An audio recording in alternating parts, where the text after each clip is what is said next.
रिज़्क के 16 दरवाजे। पहला दरवाज़ा नमाज है।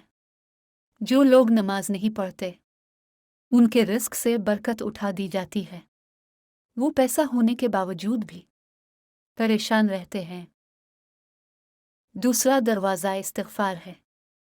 जो इंसान ज़्यादा से ज़्यादा इस्तिग़फ़ार करता है, तौबा करता है, इसके रिज़्क में इजाफ़ा हो जाता है और अल्लाह ऐसी जगह से रिज़्क देता है जहाँ से कभी इसने सोचा भी नहीं होता।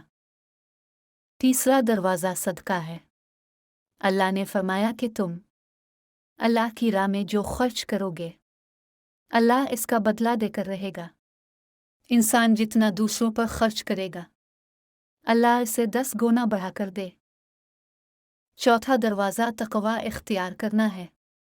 जो लोग गुनाहों से दूर रहते हैं अल्लाह इसके लिए आसमान से रिज़्क के दरवाजे खोल देते हैं। पांचवां दरवाज़ा कसरत नफली इबादत है।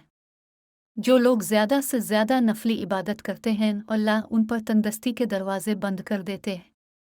अल्लाह कहता है अगर तू इबादत में कसरत नहीं करेगा तो मैं तुझे दुनिया के कामों में उलझा दूंगा। लोग सुन्नतों और फ़र्ज़ पर ही तवज्जो देते हैं, नफिल छोड़ देते हैं, जिससे रिज़्क में तंगी होती है। छठा दरवाज़ा हज और उम्रा की कसरत करना। हदीस में आता है हज और उम्रा गुनाहों और तंदुरुस्ती को इस तरह दूर करते हैं जिस तरह आग की भट्टी सोना चांदी की मील दूर कर देती है। सातवां दरवाज़ा रिश्तेदारों के साथ अच्छे सलूक से पेश आना। ऐसे रिश्तेदारों से भी मिलते रहना जो आपसे क़त ताल्लुक़ हो, ताकि अल्लाह ताला भी आपकी कमी कोताहियों को दरगुजर करे। आठवां दरवाज़ा कमज़ोरों के साथ सिला रहमी करना है। गरीबों के गम बांटना, मुश्किल में काम आना अल्लाह को बहुत पसंद है। जब किसी की हाजत पूरी करते हैं तो अल्लाह ताला आपकी हाजत पूरी करते हैं। नौवां दरवाज़ा अल्लाह पर तवक्कल है। जो शख्स ये यकीन रखे कि अल्लाह देगा तो उसे अल्लाह ज़रूर देगा और जो शक करेगा वो परेशान ही रहेगा। 10वां दरवाज़ा शुक्र अदा करना है। इंसान जितना शुक्र अदा करेगा अल्लाह रिज़्क के दरवाजे खोलता चला जाएगा।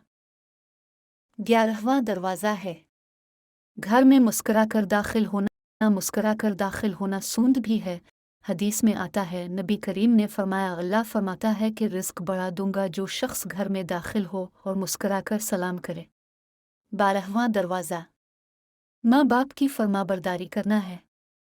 ऐसे शख्स पर कभी रिज़्क तंग नहीं होता जो अपना माल अपने वालिदैन पर खर्च करता है। 13वां दरवाज़ा जो शख्स हर वक्त नेक नीति के साथ बावजू रहे तो इसके रिज़्क में कमी नहीं होती। हर वक्त बावजू रहना है।